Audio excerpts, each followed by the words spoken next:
아래는 제공된 원본 스크립트를 전문적인 유튜브 스크립트로 의역한 버전입니다.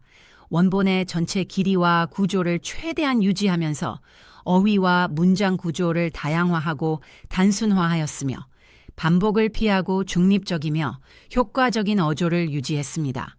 핵심 주장, 사례 하롤드, 마르타, 조지, 도로티, 5가지 잘못된 믿음, 6가지 징후, 연령별 목표 수치, 의사 대화 팁 등 모든 주요 내용을 그대로 보존했습니다. 곧 여러분을 놀라게 하고 화나게 할 수 있는 사실을 말씀드리겠습니다. 많은 의사들이 노년층 당뇨 환자에게 잘못된 혈당 목표를 적용하고 있습니다. 의사가 무능해서가 아니라 의학 가이드라인이 모든 당뇨 환자를 연령에 상관없이 동일하게 취급하기 때문입니다. 건강한 35세 성인에게 권장되는 혈당 목표가 68세나 75세, 82세인 여러분에게도 똑같이 적용되고 있습니다. 올해 발표된 연구에 따르면 이런 접근법은 고령자에게 위험합니다. 노년층에서 혈당을 지나치게 낮게 유지하면 오히려 약간 높은 수준을 허용하는 것보다 해가 더 큽니다.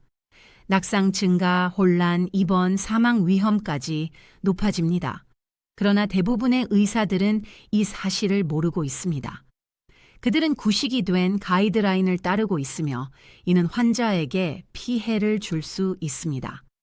저는 심장외과 의사로 20년간 당뇨 환자들을 진료해온 클레어 휘트모어 박사입니다. 고령 당뇨 환자에게 맞지 않는 혈당 목표가 어떤 결과를 초래하는지 직접 목격했습니다.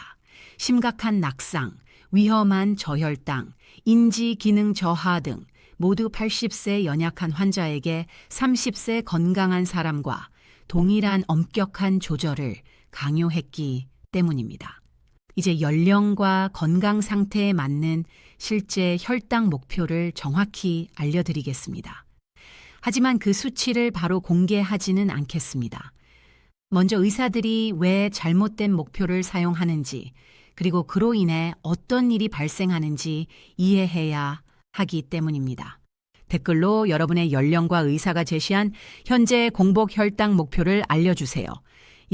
73세 의사는 공복 100 미만으로 유지하라고 합니다. 의사들이 어떤 목표를 권장하는지 확인하고 싶습니다. 하롤드의 이야기를 들려드리겠습니다. 그의 사례는 여러분을 두렵게 할 것입니다. 하롤드는 78세였고 12년간 당뇨를 앓고 있었습니다. 의사는 그의 당뇨 조절이 매우 잘 되고 있다고 자랑스러워했습니다. 합병증을 막기 위해서는 철저한 조절이 필수입니다. 의사는 매 진료 때 이렇게 말했습니다. 공복 혈당 100 미만, A1EC 6.5 미만을 목표로 합시다. 지금 엄격하게 관리하면 장기적으로 더 건강해질 겁니다. 하롤드는 의사를 신뢰했습니다. 의사는 최신 가이드라인을 철저히 따르고 있었고 여러 약물을 사용해 완벽한 수치를 달성하고 있었습니다. 메트포르민 하루 2번, 아침에 글리피지드, 취침 전 인슐린. 이 요법으로 하롤드의 수치는 서류상으로는 훌륭했습니다. 공복 혈당 9와 잘 고냐, 에임스 역수. 의사는 검사 결과를 보여주며 기뻐했습니다. 완벽합니다. 이 정도면 또래 당뇨 환자보다 훨씬 좋습니다. 하롤드는 미소 지으며 고개를 끄덕였습니다. 하지만 속으로는 몸 상태가 매우 나빴습니다. 불평하고 싶지 않았습니다.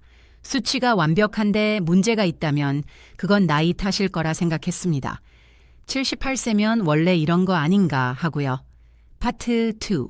하롤드 사례 전개 및 사고 증상이 서서히 시작되었습니다. 한 달에 몇 번 하롤드는 한밤중에 깨어나 이상한 느낌을 받았습니다. 떨림, 식은땀, 어디 있는지 혼란스러운 상태. 아내 엘렌은 남편이 침대 끝에 앉아 멍한 눈으로 있는 모습을 발견하곤 했습니다. 하롤드, 괜찮아? 그녀는 어깨를 가볍게 흔들며 물었습니다. 그는 초점이 없는 눈으로 모르겠어. 이상해 라고 대답했습니다. 엘렌은 이런 일이 생길 때마다 혈당을 재는 법을 배웠습니다. 손가락을 찔러 측정하면 55, 때로는 60, 최저 52까지 떨어져 있었습니다. 위험하게 낮은 수준이었습니다.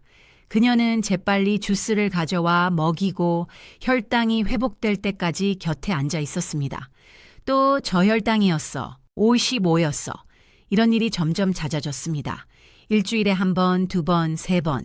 하롤드는 밤에 자주 발작을 일으켰고 엘렌이 구조했습니다. 둘은 루틴을 만들었습니다. 취침 전에 주스를 침대 옆에 두고 혼란스러워 보이면 혈당을 재고 주스를 먹이는 방식이었습니다. 하롤드는 다음 진료에서 의사에게 말했습니다. 밤에 저혈당이 자주 생깁니다. 아내가 주스를 먹여야 해요. 이제 일주일에 두세 번이에요. 의사는 혈당 기록과 A1C6 이어삼을 확인했습니다. 전반적인 조절은 매우 좋습니다. 가끔 낮아지는 건 관리하면 됩니다. 포도당 정을 지니고 다니세요. 취침 전 간식을 먹어보세요. 지금처럼 좋은 조절을 포기하고 싶지 않습니다. 하롤드는 고개를 끄덕였습니다. 의사가 가장 잘할 거라 믿었습니다. 그는 매일 취침 전 간식을 먹기 시작했고 포도당 정을 차 안, 주머니 침대 옆, 안락 의자 옆에 두었습니다. 저혈당을 경계하며 의사가 원하는 엄격한 조절을 유지하려 노력했습니다. 하지만 증상은 멈추지 않고 악화되었습니다. 낮에도 발생하기 시작했습니다. TV를 보다가 갑자기 떨림이 오고 차고에서 작업 중에 혼란이 밀려왔습니다. 혈당을 재면 58, 유나이비 65, 항상 낮았습니다. 포도당 정을 먹고 지나갈 때까지 기다린 뒤 일상을 이어갔습니다. 엘렌은 크게 두려워했습니다. 이건 위험해. 매주 3번씩 위험한 저혈당이야. 의사에게 제대로 말해야 해. 하롤드는 다시 진료를 받아 빈도를 설명하고 혼자 있는 게 두렵다고 말했습니다. 의사는 데이터를 확인하고 걱정스러운 표정을 지었지만 A1C가 여전히 6점 쓰인 것을 보고 말했습니다. 평균 조절은 여전히 훌륭합니다. 간식 타이밍을 조정해보죠. 오후에 하나 더 추가하세요. 이렇게 낮은 A1C를 올리고 싶지 않습니다. 이 상황은 8개월간 이어졌습니다. 하롤드는 저혈당에 대한 공포 속에 살았고 엘렌은 끊임없이 살폈습니다. 포도당 정과 주스, 한밤중 구조가 일상이었습니다. 의사는 A1C를 칭찬하며 증상을 무시했습니다. 그러던 어느 화요일 오후 하롤드는 집에서 5분 거리의 슈퍼마켓으로 장을 보러 차를 몰았습니다. 엘렌이 부탁한 우유, 빵, 달걀을 생각하며 신호등에 멈췄습니다. 그때 익숙한 떨림이 손에서 시작되고 이마에 땀이 났습니다. 생각이 흐려졌습니다. 안 돼, 지금은 운전 중인데. 컵홀더에 있던 포도당 정을 꺼내려 했지만 손이 너무 떨려서 뚜껑을 열 수 없었습니다. 신호가 초록으로 바뀌었고 그는 집으로 돌아가려 출발했습니다. 하지만 떨림이 심해지고 시야가 흐려졌습니다. 생각이 바람에 흩어지는 낙엽처럼 흩어졌습니다. 어디로 가는 건지, 왜 차를 몰고 있는지도 기억나지 않았습니다. 차선을 유지하려 했지만 몸이 제대로 반응하지 않았습니다. 세상이 느려지더니 어두워졌습니다.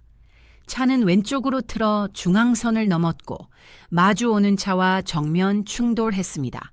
금속 부딪히는 소리, 유리 깨지는 소리, 에어백 터지는 소리. 하롤드는 응급실에서 깨어났습니다.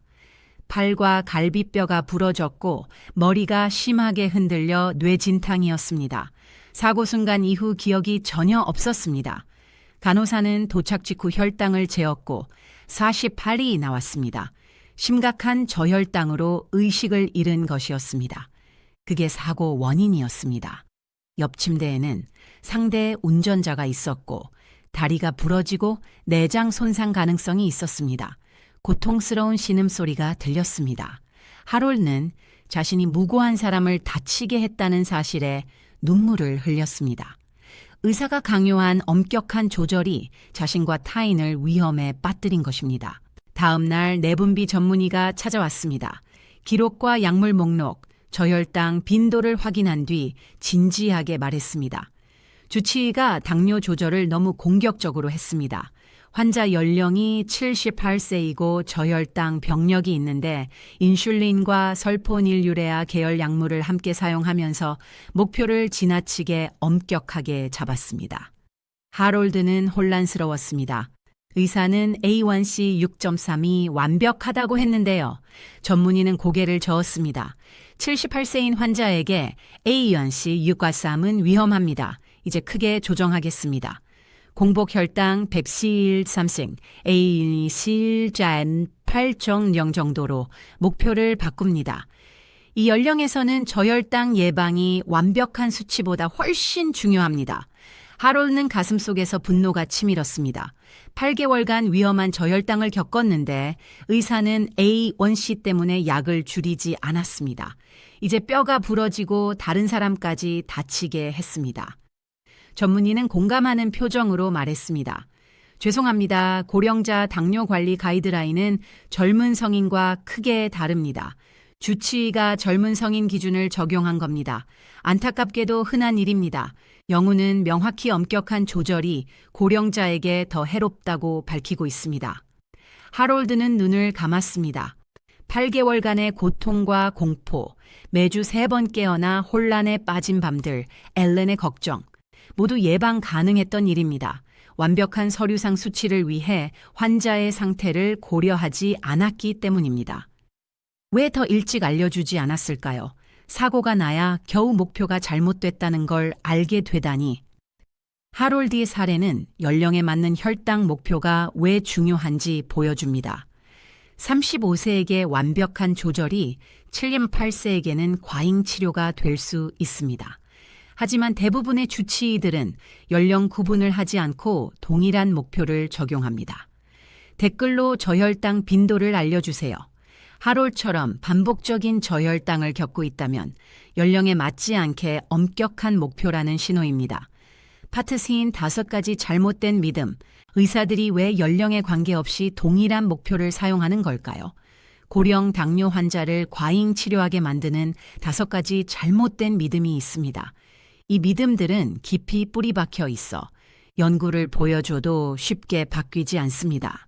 잘못된 믿음 2번, 연령과 무관하게 혈당은 낮을수록 좋다. 이 믿음은 DCCT와 UKPDS 같은 대규모 연구에서 비롯됐습니다. 이 연구들은 엄격한 혈당,